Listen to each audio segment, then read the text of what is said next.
Hello guys, welcome to the fall series. I'm sorry it took me a while to start. I don't know why I clicked on the record rather than the start transmission. But we are here nonetheless. Let me go ahead and make sure that we are live. Yes, we are. Give me just a second. Okay, it says live over here. I see I am live over here as well. Okay, so this should be it. I should have access to the chat today. I'll also have it here just in case I need to check it as well. Okay, so welcome guys. Today we're going to be focusing on round 1. But before we start the tournament, I just want to reiterate that since we have patch day tomorrow, any games that occur after the patch, maybe some games will happen through the patch. If your deck becomes invalid or you want to change your deck because of the things that have happened due to the patch, you have one approved deck change. We're moving to round 4, so that means that it'll be from round 4 onwards. Right now we are in the middle of round 3. Some people are still waiting to finish, so perhaps this won't finish on time, just to have an example. So it started 2 days ago at 8:40. So at 8:40 tomorrow, this should end. So it'll be round 4, round 5 that you'll be able to change decks, but you will have only one deck change allowed. That'll be because of the patch. We don't know when it will be applied directly, so it might be a little bit of a problem on that side. If you are having a match, it should be applied after the match is played. So let's hope that those things do not affect us that much. So like I mentioned, I'm going to be focused on round 1. So since round 1 is completely random, I'm gonna go ahead and pick the tables. So we have 72 tables. So let me go from 1 to 72. Let me go ahead and get the sequence. So we're going to check table 12 first. So let me go ahead and go to table 12. That'll be this one. This was just an example. This one's an abandoned, so we're not going to have an abandoned table. Let's go to 46. So table 46, Cloud Jubei versus Charajo. This table was completed. So I'm going to try something different this time. We're going to have Cloud Jubei, the winner. We're also going to have him here. And we're going to have first Sharaju's deck over here. So this is a French duel, if I'm not mistaken. No, Cloud Jubei is from Poland. Okay, so we have a French player against a Polish player. First, let's go ahead and check Sharaju's deck out. He is using Sol and Halua Gigafugas. That is the name of the deck. So we have 3 hungers, so kind of a good setup breaker right there. So we have first, we have Medusa. You may send target character to reserve. If you do, create an airlet token in its controller's landmarks that play from anywhere. When play from reserve, you may immediately pass. If you do, target character in play or in reserve gains 2 boost, and create an airlet token in the player's landmarks as a support ability. Decoy the Playful Leviathan as a unique. I am gigantic. You may immediately pass. If you do, create an airlet token in target player's landmarks. That is when play from hand. We also have the Halua, the Raging Leviathan, gigantic, tough 1. When play from reserve, you may immediately pass. If you do, target character gains 2 boosts and fleeting. So that will be the uniques for Sharajo. Like I said, he does have Joining Fates. He also has a Hunger, so kind of a combo right there. Could also be for the Raging Leviathan or this Halua that gives fleeting to everything in the end. Kind of some options right there. On the other hand, we have Cloud Jubei. Cloud Jubei, let's go ahead and check his deck out. This is the power of 7. That is his deck. We have as uniques, we have Thought, When my expedition fails to move forward during dusk after rest, create an Ordis recruit 111 in my expedition. Baba Yaga, when play from anywhere, draw a card. You may put a card from the hand in reserve. If you do, I get 1 boost. Also play from anywhere.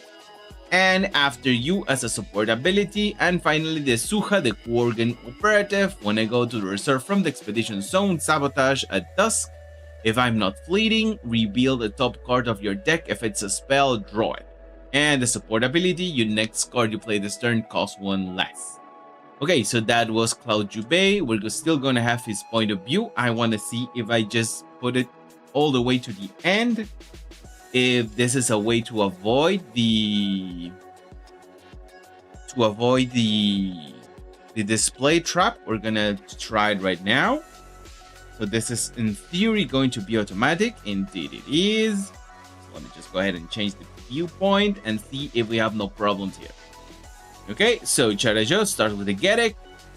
Cloud Jubei passes. Yeah, he didn't have anything to play on hand. I can see that all his cards were extremely expensive. Let's see if he gets something that can be played now. Indeed, he does, even though he'll only get to play 1 character and he is the first player, so he's losing. Oh, sorry, I forgot that he had the option right there of the Silas. Kind of blocked right there by Sharajo. Could have played on the other side in order to move forward. I think he misread something, because he was still moving through water, so he blocked himself right there. So I think that was a misplay from Charajo.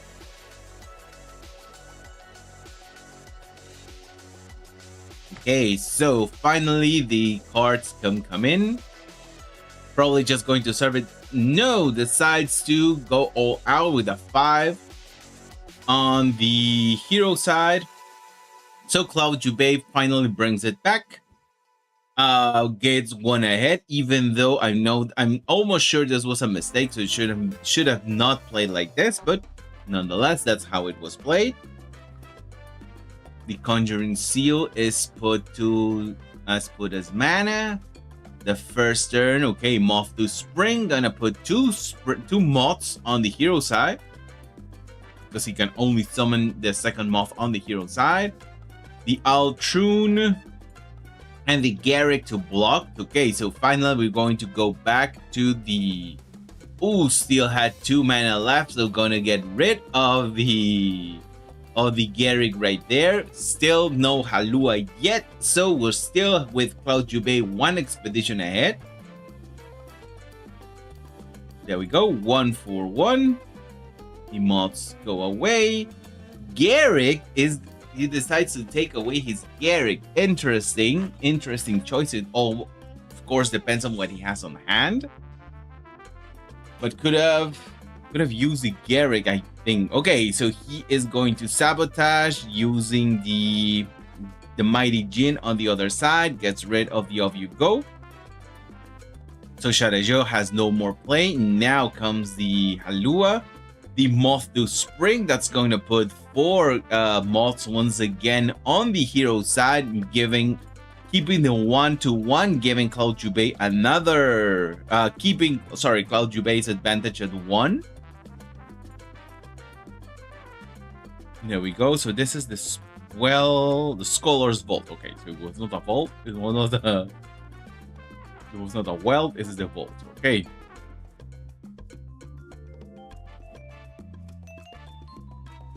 So now, for 7 mana, he just plays the Celebration Day. Sharajo doesn't play anything, but does get a Halua out. So interesting options right there. I would have thought of him to... I think that Cloud Jubei made a mistake. I would have played the Caddy Gear first, have him play something, and then play the Celebration Day. Okay, there we go. So we have the Hunger that gets rid of everything. Perhaps that is why he did it in a different manner. Now he can play the Caddy Gear. Gets the Halua out. Just use the Caddy Gear to get a Celebration Day again. So once again, just drawing just because. Gets a moth and a draw. So it's able to stop the... this is an interesting way to stop the hunger.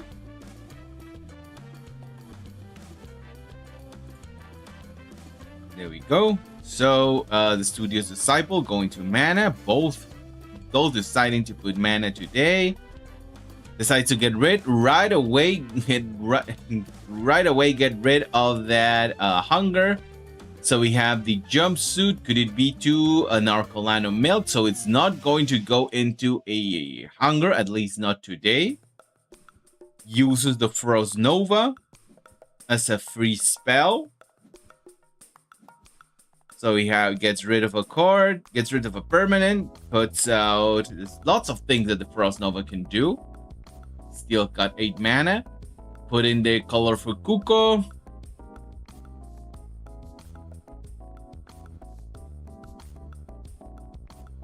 Okay, why did you play a second? Not sure why he played another character. Takes possession of the colorful Kuko, an amazing option right there. So Halua is gigantic right now, but still the colorful Kuko gets the job done. It is still anchored, so it is a still 1/1.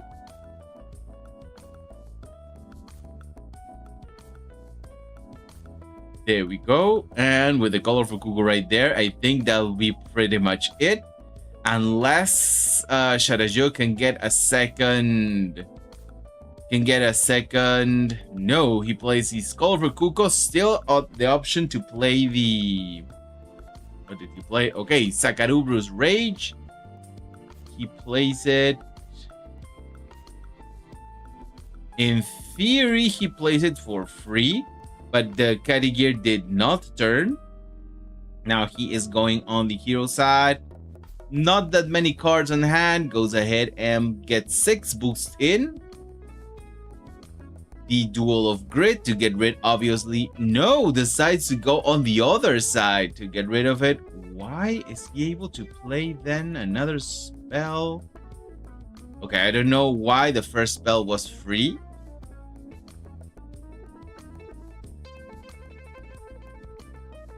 Yeah, I think something weird is going on here. Okay, so Sharajo is able to get the double advance today.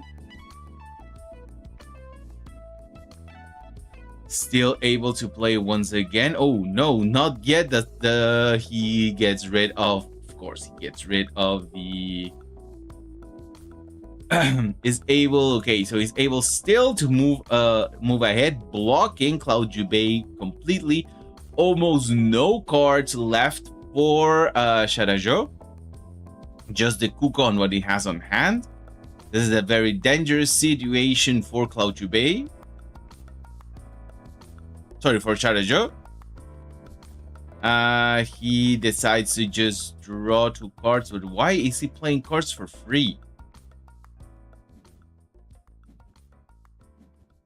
Not sure why he is being able to play cards for free. Some spells he's able to play for free. Just goes back, puts Sharajo back. Now he uses the Moth.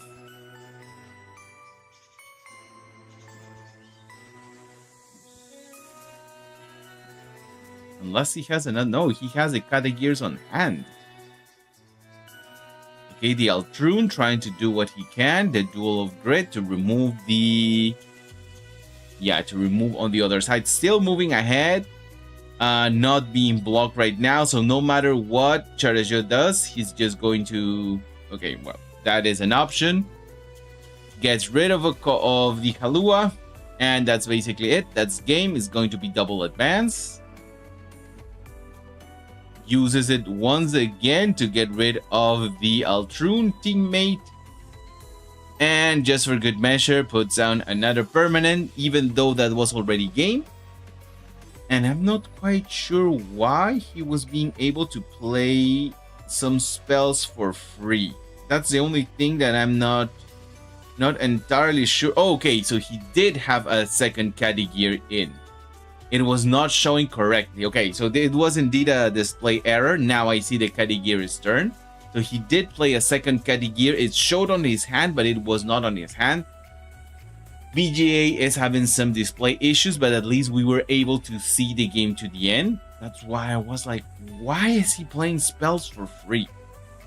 That was it. Okay, guys. So with that, we come to the end of the game. Let's go ahead and move on to the next one. So we saw 46. Let's move now to 52. That'll be Frankie Goesto versus Rock and Ska. We're gonna have Frank's point of view right here. Also Frank's point of view here. As soon as it loads, there we go. And Rock and Ska on this one right here. So this is an Italian player against a French player. Tak is an Italian team, so I knew that he was going to be from Italy. Just wanna check something out before. Okay, let me go ahead and load his deck. So this is Rock and Ska. The name is the deck name is Plop. So we got the Kodoma. When play from anywhere, I gain a sleep. When you roll one or more die, if you control. When I roll one or more die, if you control one or more landmarks, up to one target card to hand cost 3 or less other than me gains anchored. Then we got the Kadigirian Mage Dancer. When you roll one or more die, up to one target card to hand cost 3 or less other than me gains anchored. So once again, both anchoring when rolling die. When played from hand, you may pay 1. If you do roll a die on a 4+, draw a card on 1, 2, 3, resupply. So automatically being able to anchor something. And the another Kadigiri Mage Dancer, when you roll one or more die, up to one target card to hand cost 3 or less gains anchored. Of course, this will obviously be paired up with Nevenka. Okay, I just wanted to check if someone else was streaming. So this is Rock and Ska from France. Let's go ahead and check out Frankie Goesto. So this is a Lyra match. We have a Fen that is still draw. I'm guessing that it will have lots of draw. Let's go ahead and check. Aloe Vera, at noon resupply. Oh, sorry, at dusk. Up to one target card of hand cost 3 or less other than me gains anchored. At dusk, you may return a spell from the reserve to your hand. Okay. We have the Flamel. When I go to the reserve in the expedition zone, you may return a spell from the reserve to your hand. So kind of just a spell. But this is almost the Flamel ability just when he comes back. When played from anywhere, you may put a card from your hand in reserve. If you do, I gain 1 boost for each card in each player's reserve. So a Rare Nancy, Martingale, a Dusk, up to one target card with hand cost 3 or less other than me gains anchored. You may put a card from when played from anywhere. You may put a card. Oh, sorry. You may put a card from your hand in reserve. If you do, you may return a spell. So kind of what all of these do is return a card to the hand. So he is trying to bring the magical training, give it as much use as possible. So that is why it's called draw. These are all focused on getting back the magical training, basically. If there's no magical training, they'll may get something else in, but that's the main focus point of this deck. So now with that being said, let's go ahead and go to the end game. It worked last time, so let's hope that it works again this time, even though it did have a display error, but at least we were able to see to the end. Okay, I'm guessing it's just going to be the opener with the Will-O-Wisp. Yeah, the Will-O-Wisp on the companion side, the magical training from Rock and Ska. Pass from Frankie, going to play something on the other side. Yeah, just a Martingale for 1. Rolling a die, ensuring that it doesn't go to reserve and it gets anchored. Exactly what he wants to do, even without the additional die. So the advance, it is in water, but still being able to move forward due to mountain. So still a threat. The Will-O-Wisp can block right now on the hero side. Let's see if that is what happens. The first play is from Rock and Ska again. A very good option to block right now. So just gives the signet in order to draw and get a resupply. He does get the resupply. No, sorry, he gets a 2, so he doesn't get a resupply. Now we come into the cycling of the spells. Rock and Scott does exactly the same thing. Now it goes down. It is blocked right now. Rolls a die in order to give it a boost. No boost today again. Die 7 is selected. Once again anchored. No more play from each player. So we have an advance from Frankie. Still, now the stalemate has been broken. Frankie is ahead against Rock and Scott. We see the anchoring, not the self-anchoring, the anchoring Aloe Vera right there.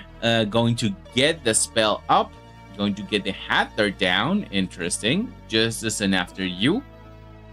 We see the rare Wayfinder draws again. Now we see once again using the spells to cycle. He's going to be able to bring one of them back and use the very same Inkcaster to get the other one back. So it is a threat on both sides. Just Inkcaster right there to block. Going to bring back one of the magical trainings once the alloy there we go. So Frankie is going to get his spell back. Rock and Scott is also going to get his spell back, I'm guessing, as most likely going to get rid of the Lyra Signet. Yeah, there we go. So moving forward, the classical Aloe Vera. So that means that he can get an Aloe Vera to do something today. A card that doesn't need to leave their reserve. Right, we have it right here, the Parliament of Ashes. Going to get rid of the Will-O-Wisp for that magical training to cost 0 this turn. There we go. The Martingale once again being blocked right now by the second Ouroboros Inkcaster. Gets rid of the Inkcaster in order to give boost to draw. To draw and to resupply. He does get the resupply right there. The third unique we see now on Frankie's side. Going to throw a die. It's going to be a double boost. Most likely going to give it to the Martingale. He decides to anchor the Martingale, and give the boost to the Smee. Block right now, puts a card down in order to get that many boosts. So it's a double advance from Frankie, getting 3 expeditions ahead. I think he should have blocked rather than just anchoring right there. 1 card to the reserve. 2 cards back. 2 cards go away.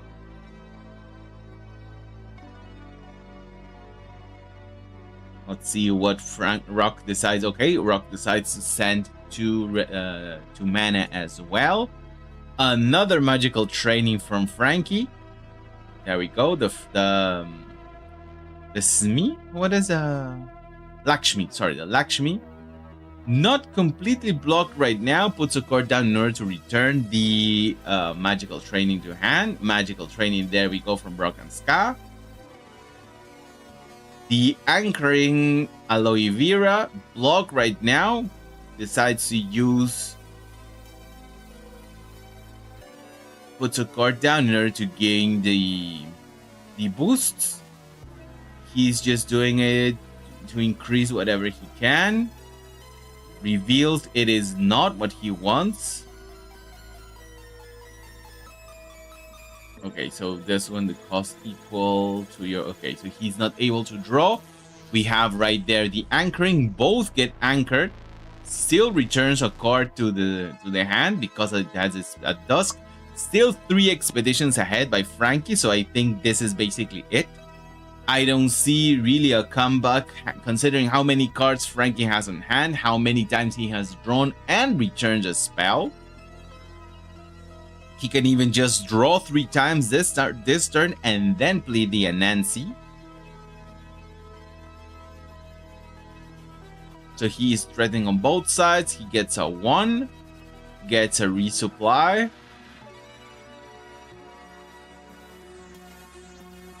And the anchored Like I said, he's just going to draw probably 3 times. Trickster right there. I don't think he's going to be able to block both sides, especially because he has the Anansi on hand. Not able to block right there, but does get anchoring around. Another draw from Frankie. The Hatter to return the other Hatter to hand. Rolls a die. Gets a 6. Something gets anchored. Not what he wanted to see. I'm almost sure he wanted to get a boost right there. Needs just a sleep. He does have the option right there, but there was a cloth cocoon, so nothing to be gained today. He is already winning. He even could have still played the Anansi and won the game on both sides. He decided just to give him one advance. And just like that, we come to the end of the game. Congratulations to Frankie. That was a very good use of the Fen. That's why, of course, that is why we see Fen almost always up there on the rankings, because that's what Fen can do. She can just stall and wait until you are out of options. Let's go now to table number 5. So this is Alan B against Garbo 8. This is not an abandoned game, so we're gonna have the winner's point of view like always. So this is going to be Alan B. We're gonna check his deck out, but first let's go ahead and go to Garba 8 and his deck. So we got Garba 8 from Italy against Alan B from France. Let's go ahead and check Garba 8's deck. So this is a Solid Boost 3.0. That is the name of the deck. Let's go ahead and check the uniques. We have the Kitsune. Each player may resupply one play from their reserve. Each player may resupply. When another character joins your expedition, target character gains 1 boost. It can be herself. So she is a 2 for a 3/3/1. Not too bad. And if you have another character of 1, she can actually boost that as well. So a Tiny Jin, for example, can be boosted by the Kitsune. The Foundry Armorer, when a non-token character gains 1 or more boost, create a Brasbach 2/2 token in my expedition. When played from reserve, you may discard 1 of your mana orbs. If you do, I gain 2 boosts. And the Ozma at dusk, if you control 2 or more boosted characters, draw a card. And the support ability, up to 1 target character gains fleeting. There we go. Just want to check chat. No chat today. Okay, so that was Garba. Let's go ahead and check Alan B. Just to mention, it was in terms of elo, it was supposed to go in Garba 8's advantage, but it seems that Alan B was able to thwart the expectations and actually come on top. This is Akasha Conquest version 2. Let's have a winged monkey. First unique, the winged monkey. If my expedition is behind, create 2 mana moth illusions in target expedition. That is an amazing effect. This is incredible cost efficiency. For 4, you get essentially a 5/7/7. This is a very good unique. We have the Amarok. If I'm the only one play from anywhere, if I'm the only character in my expedition, you may send to reserve any number of target characters with mountain strength 5 or less. So this is a rare avalanche. When another character joins my expedition, sacrifice a character in my expedition. Not too bad. For a 5/5, this is actually pretty good. And the reserve ability, you may return a card from your reserve to your hand. And finally, the Farfetch 2.0. When a target, you may have target characters switch expeditions. That is played from anywhere. When played from hand, you may discard a card from your reserve. If you do, target card of hand cost 3 or less defects. So that is also a very good unique. I'm not surprised that he was able to win. It is 2 or less, so you can take a few cards. You save that Farfetch for the precise moment that you want to use it. Now, let's go ahead and go to the end game on this one. First play is going to be for Garba 8.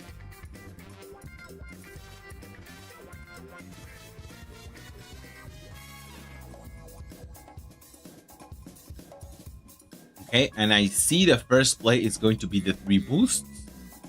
So just making sure, doesn't want to risk it, goes to the other side. The Chiron still going to be played. Not so much to win, or perhaps he will. I would have played it on the other side, just have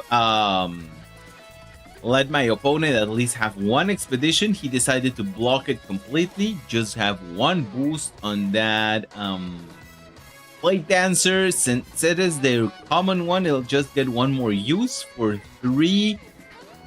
No, not sure if that was the best option. Takes the after you right away. The Kitsune, so that is going to be don't you when another character. Okay, so she's going to get boosted by the Chiron. The Chiron is going to get boosted himself, going to give another boost to the Chiron, and just like that is able to be blocked. He needed to do it that way. Either way, he was not going to be able to do the double advance. It was a good call on the resources. Sorry. There we go. So Garba one expedition ahead still, but we know that Akashas tend to play better on the late to end game. Ooh, not what you want to see on the resupply. Not too bad, but not what you want to see on the resupply. Gets rid of the unique right away. Doesn't want to deal with that. Just an after you. Now Alan draws once again. Garba has no more plays. It's going to be blocked right there on the companion. So that means that we go back to the stalemate with one card leaving the reserve, most likely the after you. Or, the after no, decides to get rid of the magical training. He feels that he has enough cards on hand. We see that the unique is right there, threatening to put moths on the other side. Probably going to, there we go, and after you. Garba plays the Ozma. We now get the after you back on hand. Okay, interesting. Perhaps just going to draw, going to give the turn today. Yeah, with what he has, he's just going to draw one more card. So he has 5 cards in hand, still moving ahead, still doing the 1-for-1. Is going to be able to draw a card with the Ozma. So a 1-for-1 right there. But the amount of options that Alan has on hand is actually pretty interesting compared to what Garba has. The Beauty Sleep goes to mana. Okay. Pulls out the Ozma right away.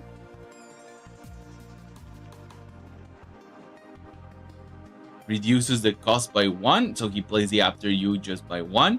We have right there another pseudo after you with another Flamel that it's able to bring back the Off You Go. Decides to play the Rime Frost in order to freeze right there the Talarian Skater, and with that he decides not to engage right now. So once again a 1-for-1, but he has ways to get rid of the Colorful Kuko next turn, depending, of course. Yeah, he will be able to get rid of the Colorful Kuko right away. Doesn't matter if because he is the first player, he may not decide to go with the after you. There we go. So plays a Rime Frost for 1. Freezes, of course, the Talarian Skater. The Rabbit just for 1. Now he goes after you. Chiron right there. Going to give a boost just for good measure to the Colorful Kuko. 2 boosts to the Colorful Kuko, okay? Now he's going to send all moths to the same side. 3 mana left. Helping Hand in order to have another use on the... Really not sure what he was expecting to get out of that. He's going to super overcharge his reserve right now. Garba is going to lose 3 cards, while Alang is not going to lose 1 card. Okay, yeah, he is going to lose 2 cards because of the Colorful Kuko, but he could have just not played that card, save it for later, and still get the advantage. So he decides not to place mana, going to block the reserve completely. The Caladrius is not going to do anything. He can off you go the occlude. Decides not to right away.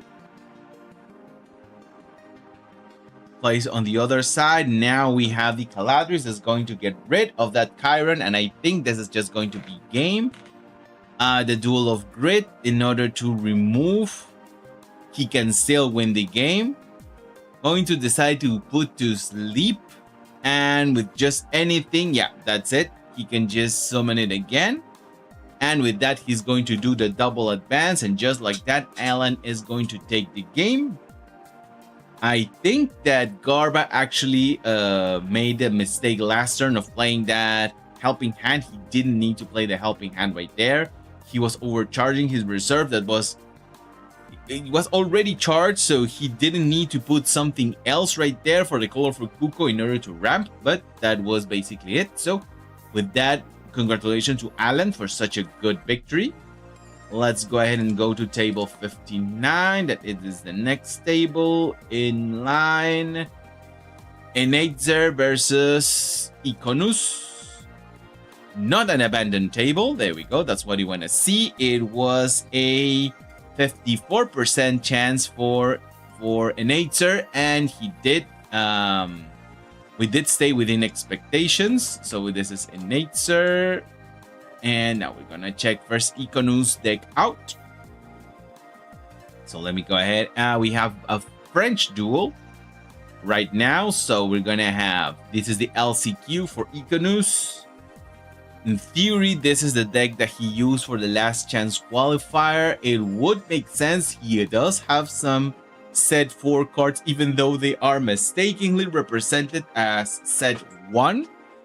We know that this is a set 4, almost at set 5, guys. So we may be seeing a few more cards in. Also the Leviathan Spotter. I don't see many set 4 cards. So, oh yeah, the Duel of Grit. There we go. No, this is at 3. Yeah, that's right.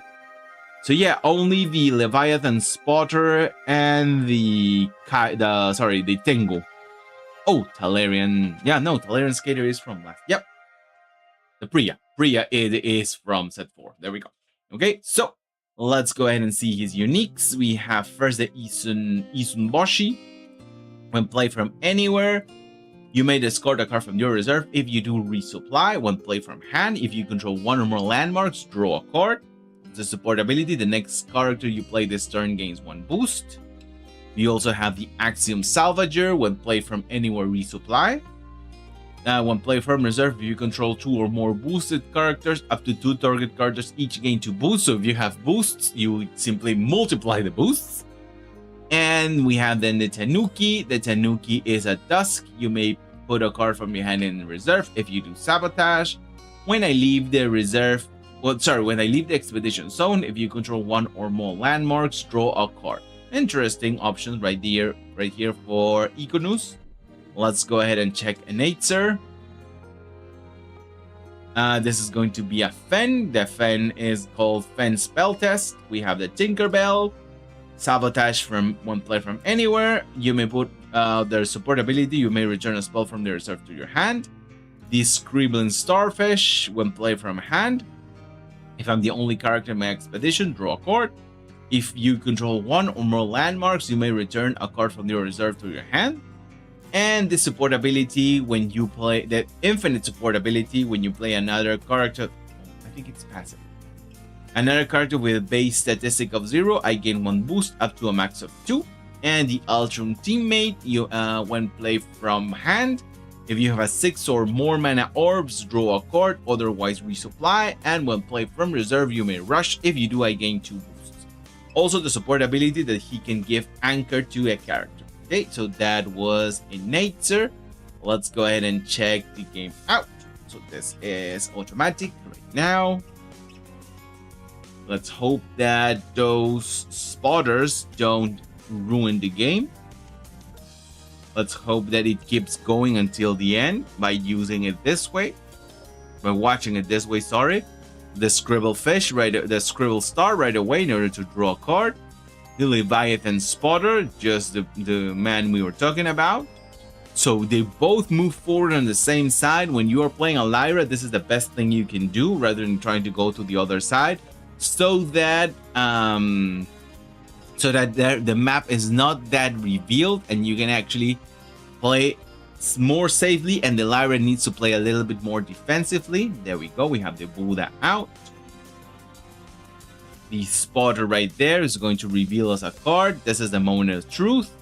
Reveals a Mighty Jin. Does draw a card. 4 cards on hand. Still moving forward, so I think we are okay. The scribble just moves on to the other side. Doesn't do anything particular. Still on a 1/1. Was able to save it, I think. Oh no, because he had 2 on mountain. That's why he played on the companion side. Not a good turn to get not a good movement to get the spotter. Magical training right now is most likely going to play the magical training again. No, he gets he's most likely going to use going to play for 1. No, decides to go all out for the Anansi. Going to overcharge. In theory, his reserve, he could have gotten back his magical training. Most likely going to get rid of the Inkcaster right now. Double advance from Innate. Moving right there through water. Icanus does make a move, but it is not enough. No, sorry, he did not make a move because it was completely blocked by the Anansi. That is why Innate is 2 expeditions ahead right now. Even against the Bravos, that is a very good option because of the power. That is the power of the Anansi. The Fire Rabbit right there. He's going to get 2 boosts and give a boost back to Buddha right there. Until the Anansi comes right back. 2 boosts going up to 6. The Chiron going on the hero side. Not too sure that was the best option. Yeah, he's just going to keep stacking things on the companion side. I think he should have just tried to pressure more on the companion side. He already had a good character right there with the 2/1. Threatening. Going to get the only card in reserve right now. The Requiem. Innate has not drawn that many cards because it's just 1 draw ahead of Icanus. Once again, the pseudo after you.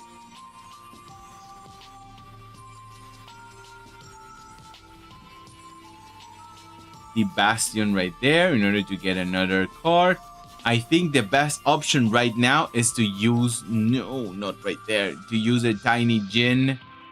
He's not able to completely block. He's going to be able to... What are you sending? Because I think even if you do... Okay, so he was able to just put it back on mana. That's what I was thinking. That he was still going to be able to put it to mana, and he did. But Innate is still 2 expeditions ahead, even though the Orcolano Milk has been lost. So that means that Buddha will not be automatically boosted. Although Innate right now, let's wait for the resupply, and he does get another character. He just had 1 character who's going to be hard for him to move forward with just 1. He's able to get another card with the Lyra Signet. Doesn't get resupply. And the Hunger gets rid of all the options right now. He cannot control the Hunger today. He can just play a few more cards. Or perhaps he can. It'll depend on the Lyra Signet. If he gets another character, he may be able to win it today. Decides first to play the Opera. Icanus has no more cards. It is a card. He can draw it right now. So with that, he's going to be able to win the game. Even gets a resupply. So there we go. He can just win the game. There's nothing left for him to do. And with that, Icanus comes a little bit closer, but it is not enough. And with that, Innate, just with the draw, the luck of the draw, is able to take it once again. So congratulations to Innate. That was pretty close. Let me go ahead and check. Hello, Monarchal. I'm not sure if you're still around. Don't know why. Even though I have moderator icons, pause. Yeah, not sure why I cannot see the timestamps. So hello, I saw you commenting right there, but I cannot see it. I have my phone, and my phone doesn't show the messages. I don't know why. So I need to go back to OBS to check it. I'm here. There we go. Hello. Now I see the chat on the. I see your. I'm here right there. So hello. Let's move on to the next match. The next match is going to be table 56. So let's go ahead and move on to table 56. This is Nico Kuz against Jorga. Let's see if this was an abandoned game. Not an abandoned game. So we're going to have Nico Kuz's perspective for the game. Also right here. And, oh, sorry. So this is Nico Kuz. Nico Kuz right here. And finally, Jorga over here. If I need to guess, I'd say Nico is from France and Jorga is from Germany. Let's go ahead and see. Okay, so Jorga is from Brazil. There we go. Another Brazilian player. I need to take note of this. Give me just a second. I tend to invite all Brazilian players I see to the Altered Latin League. So let me, where is it? Here we go. So Jorga, this, Jorga. There we go. Oh, Joroga.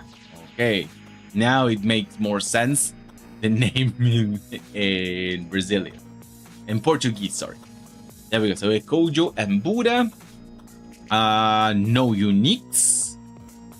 Interesting. The one call to win was Nico Kuz. It was probably what happened. It's probably because of the uniques. Let's go ahead and check Nico's deck out.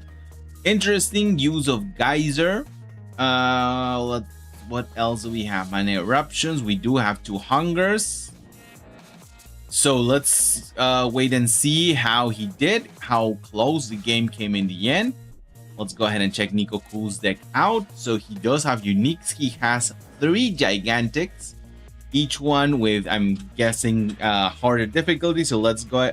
My preferred hero right now, I am between Izari and Supach. Supach has been my favorite hero all along, but his consistency is a little bit lacking.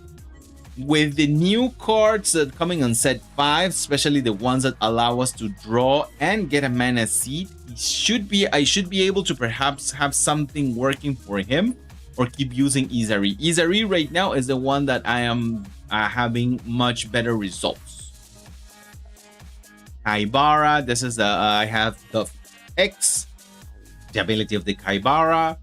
When play from reserve, draw a card. This is a 7 for a 5/5/5. That's not too bad. When play from reserve, the next card you play this turn gains 2 boosts. Then we got the second Kaibara. I have the X. This one draws a card when play from anywhere. The next character you play from your hand this turn activates his reserve abilities as if it was played from the reserve. And the final boss, the Kaibara of cost 9. Gigantic Tough X. When played from anywhere, you may discard target character with hand cost 4 or more, and the support ability draws a card. So yeah, it is ramping difficulty with the Kaibaras. So let's go ahead and check the game out. Let's go to the end game. And there we go. Mess and hunger not common. Yeah, that is also true. How about you, Monarchal? What is your favorite hero? And where are you from? I forgot to ask you that. There we go. So the opening with a Serengar, the double open with a Serengar, and Nico Kuz does have the Tiny Jin, so he's able to do the double advance right now.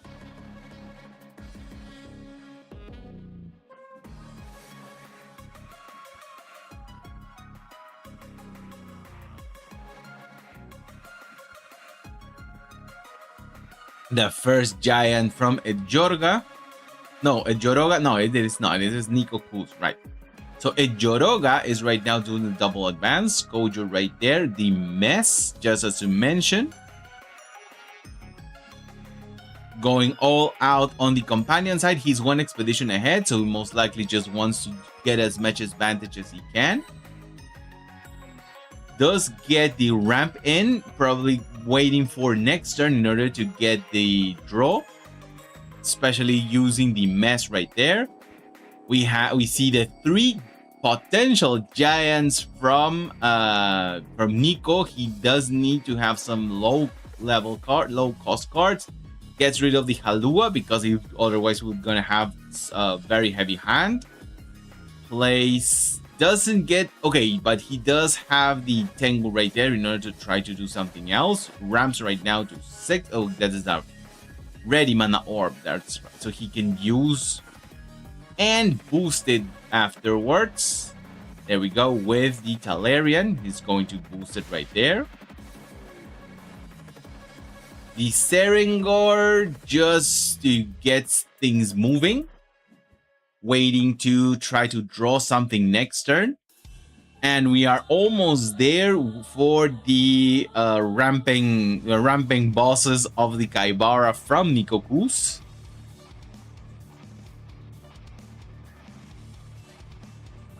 To the mess right there. The Veilmoon most likely going to get... Okay, gets rid of the Geyser. Doesn't need it right now. I agree. Are we going to see the first turn? Another mess. Okay, this one is the rare one. Uses 3. Gets resupply right away with the Tiny Jin. The Tengu blocking. On the hero side, still moving forward with his intentions on that side. Not blocking completely. Going to go to 3 over there. And the Fire Rabbit, the last one in. Going to get... that last boost in. No place left from Nico, so Ejoroga still moving, still in the 1-for-1, still getting close with no unique, so he's doing a very good job. Going to ramp and get a card right there because of the Serengar, and of course his messes are also going to keep moving forward. I think this might be a turn. He might deploy the Hunger because he has the Arcolano Milk out, or just use the Kaibara, to move things along. Or just the Hunger because he has because Ejoroga has Ejoroga had deployed actually too much. He's going to get 2 boosts right there, another boost. Going to get 3 more boosts, and it is a gigantic. So if Ejoroga has his Hunger out, he could outplay it. There we go. So Ejoroga does. It is Ejoroga up there, or is it Nico? Yeah, it is Ejoroga. Okay, so Ejoroga places himself a little bit closer. 2 expeditions ahead right now. Counters a Hunger with a Hunger. Oh, sorry, I forgot to lock it. That's why something was weird. There we go. Yeah, sorry, it was meant to be like this. That was my bad, sorry. Can only play 1 gigantic. Well, he can play the Kaibaras right now in order to Yeah, no, he's not going to play the Kaibara. Probably going to just get 1 more gigantic out. Goes ahead with the same plan. Ejoroga has no plays left, so that means that it is going to be a double advance from Nico. Right now, being able to block everything. There we go. And the ramping from Nico.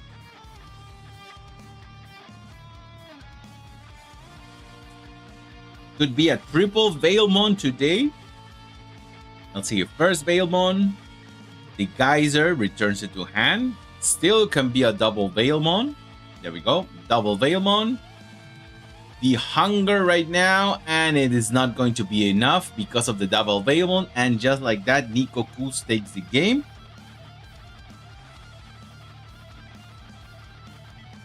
I love Nevenka and Youngji. Okay, I appreciate someone also loving Nevenka.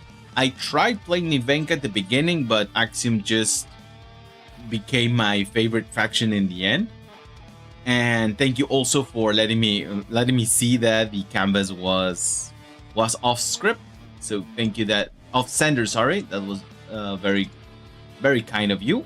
Well, now let's go to table 70.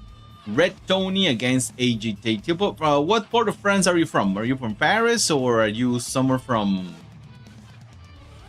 Paris is the one that has arrondissement, right? Not sure if the arrondissement are just for Paris or there's the regions of France. This is not an abandoned game, so we're gonna have. Before I move on to that, it was 80% chance from AGT Talpo, and it was indeed considered like that. It was indeed the expected outcome. And so let's go ahead and check Red Tony. Red Tony is a Canadian player? No, it's a French player. I'm confusing it with someone else that is a Canadian player. So let's go ahead and see his deck. So this is a French duel. This is deck 0, Baba Pos W. I'm not sure what all this means, but this is a Digismore deck. Close to Paris. Okay. Did you go to Worlds last year? We have the Monolith Rune Scribe. When another non-token joins your expedition, if you control a token, create 2 Ordis soldiers in my expedition. When play from also the support ability, create an Ordis recruit in target expedition. We also have the Tengu. When play from anywhere, you may rush. If you do my expedition ascends, at dusk, if one or more of your expeditions is ascended, draw a card. And finally, the Amelia Earhart. At dusk, you have less than 8 mana orbs, draw a card. Not too bad for its cost. And the support ability, create an Ordis recruit in my companion expedition, but considering the cost of 2 from the reserve, most likely you want her to draw again.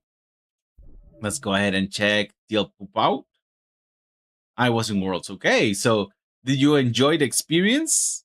I'm guessing being able to see so many people enjoying the game that I'm guessing you love as much as I do must have been a very comforting experience. The deck name is Simplet. Let's go ahead and go over the uniques. The Martingale. When played from anywhere, you may put a card from your hand in reserve. If you do, I gain 1 boost for each card in your reserve. So, Common and Nancy. Paper Herald. When a card leaves your reserve during the afternoon, up to 1 target character with hand cost 3 or less other enemy gains anchored. Something that is very synergetic with Fen. Esmeralda. When played from reserve, resupply. When a card leaves your reserve during the afternoon. Okay, so this one are multi-anchoring. They can anchor themselves out. Other than me, so this one can anchor Esmeralda, and Esmeralda can anchor the Paper Herald. And once they are out with Fen, it will be just continuing to give anchors out. So this plays almost like a Muna. Let's go ahead and check how the deck played out. So let's go ahead and go to the end game, and there we go. First play from Red Tony, most likely just going to play a 1. That's what most Ordis players play right away. Rallying Call, okay, like I said, just a 1 cost card. Going all out on the other side, the Ordis Attorney, in order to draw. Since he is already winning, this will give him a little bit of card advantage. Good call, good call there from Ratoni. There we go. A 1-for-1 with card advantage. A little bit for Ratoni right now. Doesn't card mana. At the beginning is most likely always going to happen.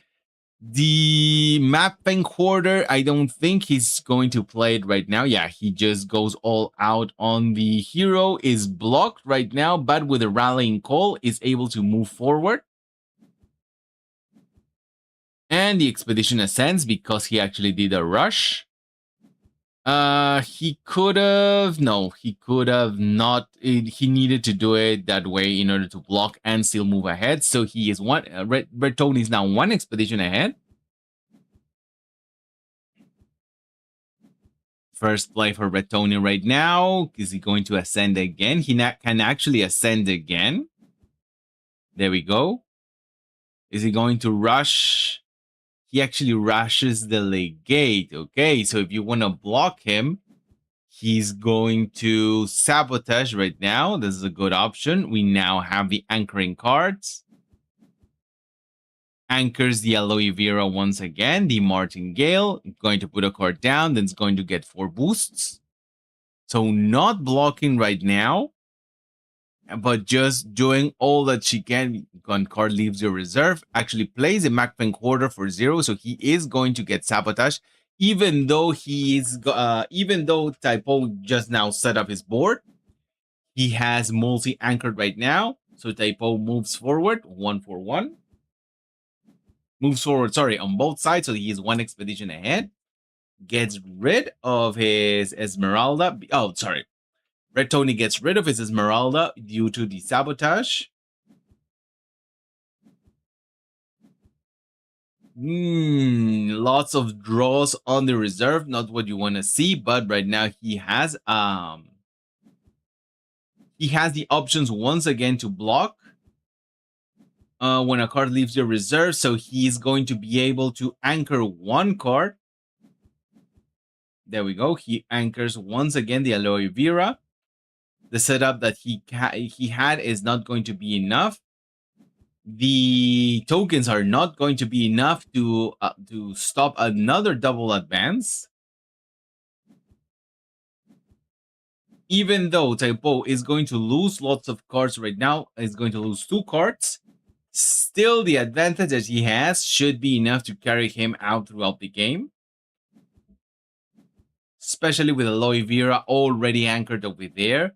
A Macfin quarter is something particular that he wants to have right now. So he can do another double advance. Just play the Macfin quarter if he wants.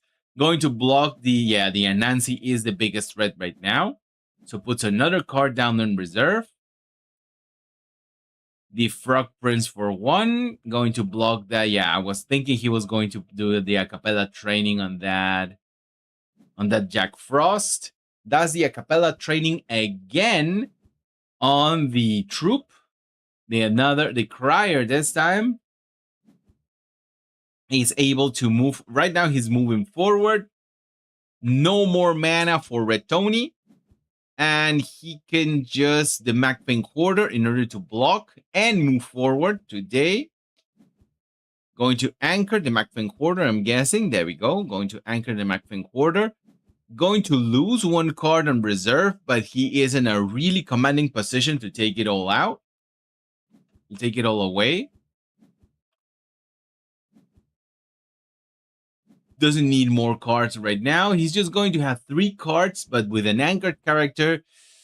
Okay, not too bad to have the Will-O-Wisp right there. Just doesn't risk it. Goes all out on the companion side.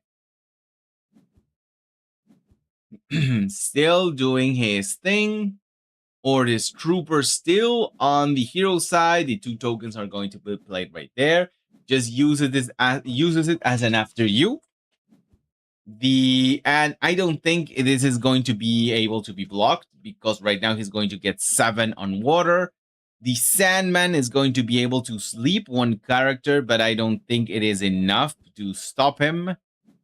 Okay, sorry, it was enough to stop him today at least.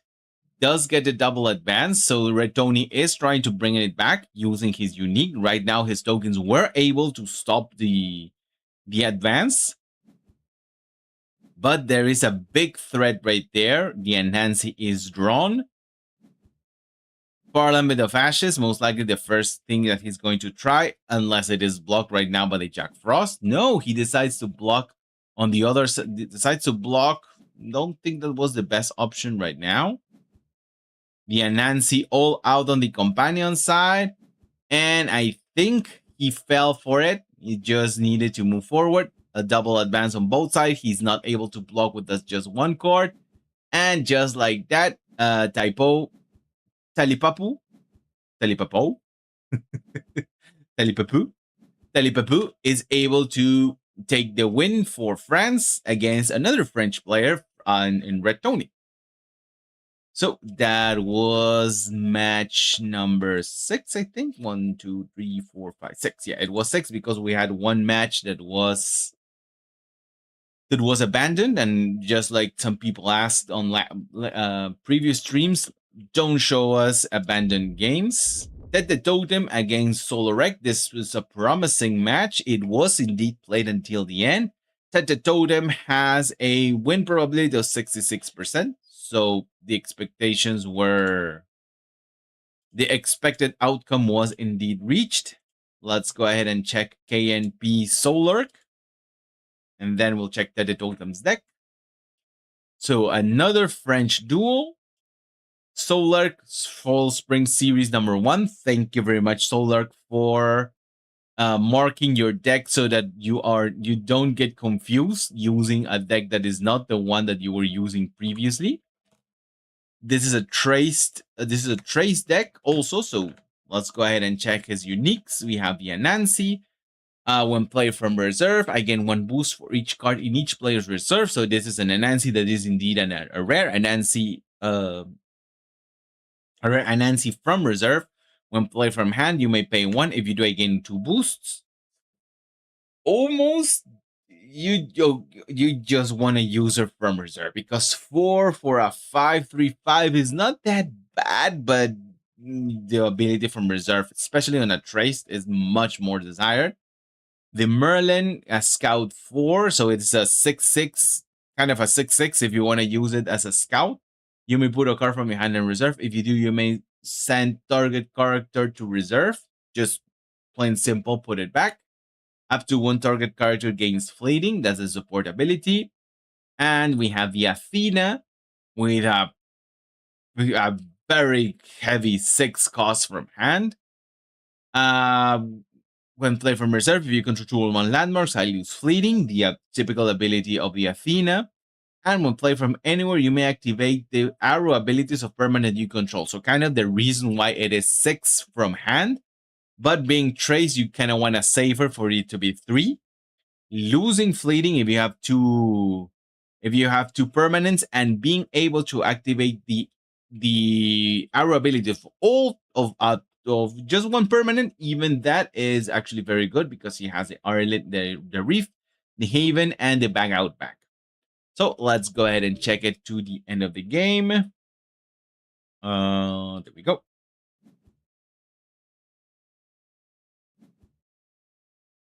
First play is going to be Tete Totem, so most likely the opening 1 cost card from all Orges players, like they like to do.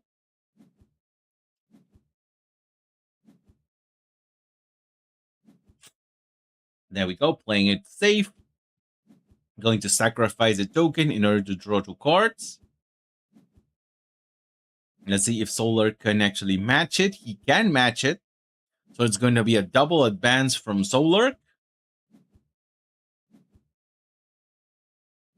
The Totem starting with, surprisingly, not playing Lyra. I just realized that the Totem is not playing his typical Lyra, but he wanted to try an Order, so be my guest. Go right ahead.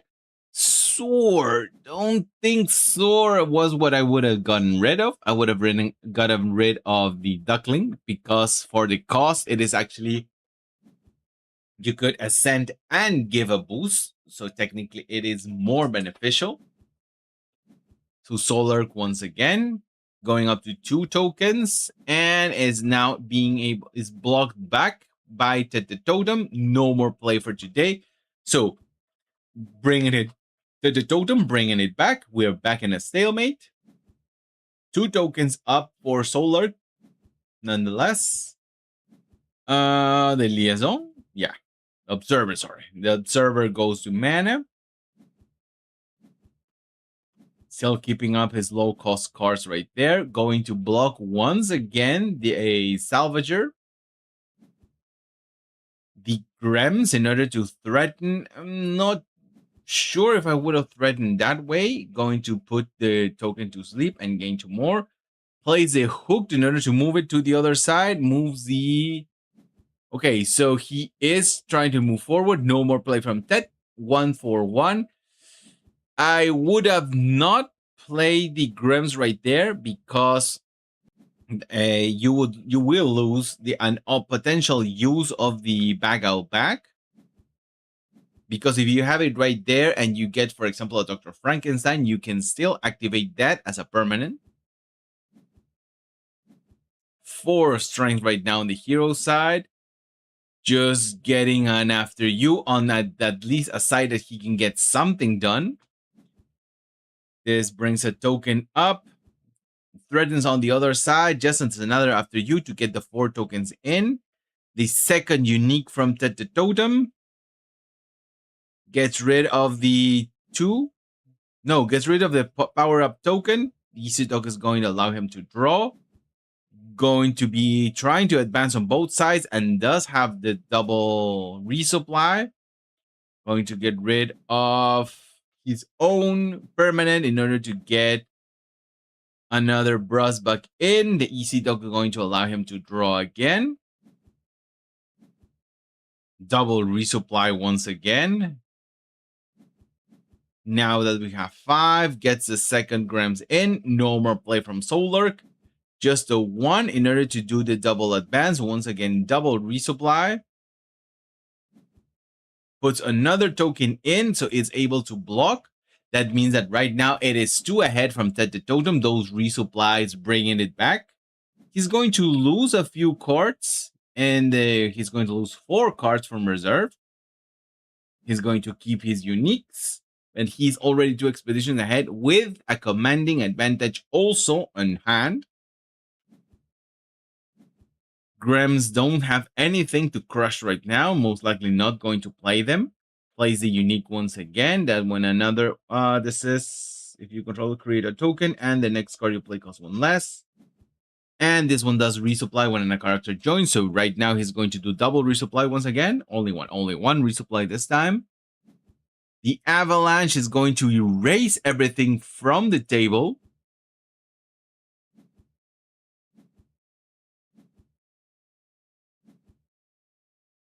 Block the Grems. Yeah, going to block the Grems. The Restocking Station. Nothing else from Tete Totem. The draw from Solar. Gonna put a card down. Going to just use the Hooked in order to draw 1 more card. But that means that he is still in trouble because that is going to be still an advance from Tete Totem. That means that he has no characters on hand or nothing cheap. He just have heavy hits on hand. And with 4 expeditions behind, I think this is almost done from Tete Totem. Then we have the token. The Frozen Delivery, another Grems right now, the common one. Going to exhaust the rare one. Yep. Going to get rid in order to summon. Are you going to do it right away? Yes, he does it right away because the game is almost ending. Plays the Trooper on the other side. Still an after you. Going to get rid of the Grems most likely. Nope, gets rid of the token. Let's see what Trace is able to draw. A Salvager, so still nothing to help him out. He's still fishing for something. There we go, the Paju. It's going to be played from hand. It's going to put the Grems to sleep. And that's basically it. Solar realizes there's nothing else I can do. I got 3 mana left, but there's nothing left I can do. So that the Totem gets a double advance. And just like that, he's able to take the game. Going to lose a card, but he was able to capitalize a lot on those resupplies, especially with characters that were able to leave their reserve in order to give him something else, like for example a token. With that, or this, what's the name of the card? The Overseer. The Overseer was able to help him a lot in that sense. And with that, we'll have time for one more for today, guys. Like I said, we were going to be focused on round one, and I even did not change it to this one, but fortunately, it was able to play out to the end. The last one is going to be table 71. Usually, I tend to stream right about this time for you guys to know. I do about 1 hour. I'll try to do another stream tomorrow in order to focus on round two and see the changes from the patch. But I need to leave right now. Usually I stream for about between an hour and a half. Today I need to leave a little early than an hour and a half because my wife needs me to go and fetch something.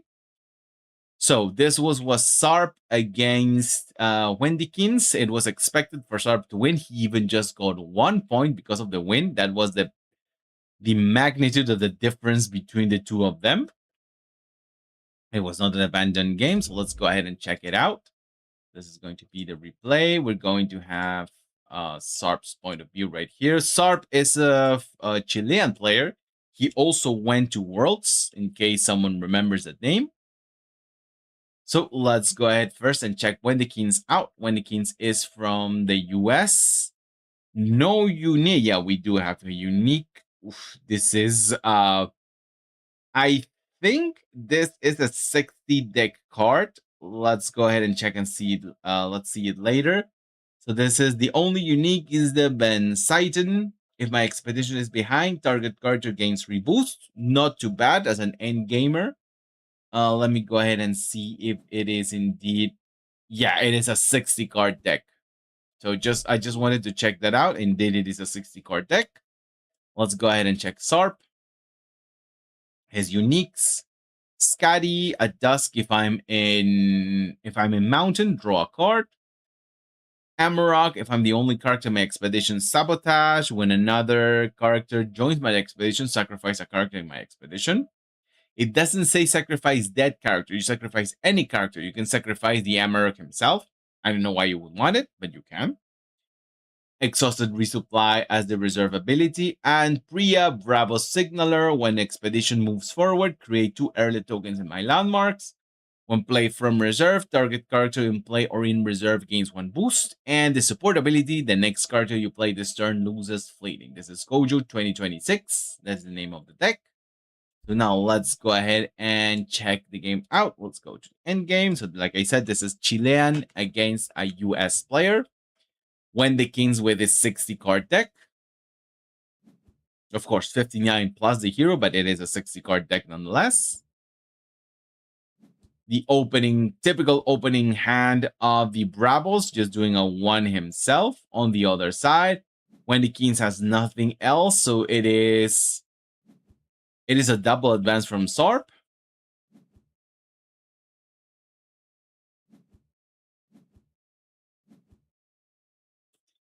And he has the 2 cards unreserved in order to do the next opening with no problem, without needing to use a cards on hand, even with the support of Buddha. There we go. So being boosted right now, it is ensured to go to the reserve. To ramp up. Goes to 3, goes to 4. So he can just decides to get rid of it rather than using his Tengu. Decides to get rid of it.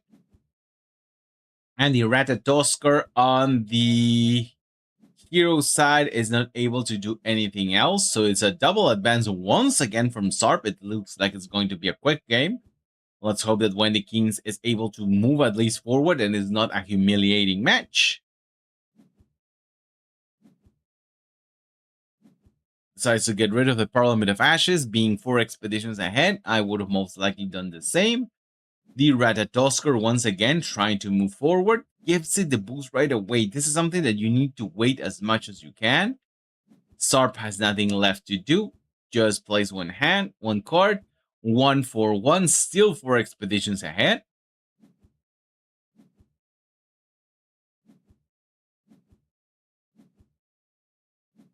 He can now rush. He doesn't need a hunger really. He has a commanding advantage, just like what I was expecting. The wingsuit jumper on the hero going to show. We're going to play. Oh no, doesn't decides not to do the rush, showing his hand. Doesn't really need it. Just goes ahead and plays the Leviathan. Spotter going to go all the way to 3, so he's able to advance once again. So once again, a 1-for-1. Sarp already on winning position on match point. Let's see if he does get the match point right now. As a doesn't have the card advantage, but has the option to just even pass today. Give Wendy Kings a double advance and still be ahead. We have the Tracer, goes ahead and plays the Leviathan Spotter on the other side, going to show the Mighty Jin. The Mighty Jin is lost, so it is right now. It is not going to move forward because we did lose the Jin. So give me a second. I may need to adjust this for another play. Yeah, he does play the Jin on the companion expedition, or at least he tries to. That puts him in a 7, and there's really nothing he can do because he still has 2 mana. He has a Serengor. Yeah, there was absolutely no way for Wendy Kings to bring it back from here. So he does play the Mighty Jin here. Goes 7-6, 7-6. Even if he somehow plays something here that gives him that, let's say the Fire Rabbit. The Fire Rabbit gives him 2 boosts, so it would be 6. He would still be at 7, and that means that it will be game. So with that, guys, that'll be all for today. Thank you very much, everyone who joined the stream. Like I said, I'll be trying to do the stream tomorrow. Let's hope that I don't have to do anything else tomorrow. That'll be all for today, guys. Thank you very much for being here. I really enjoyed Monarchal's company for as long as it was. If you're still here, thank you very much. And I'll see you guys next time.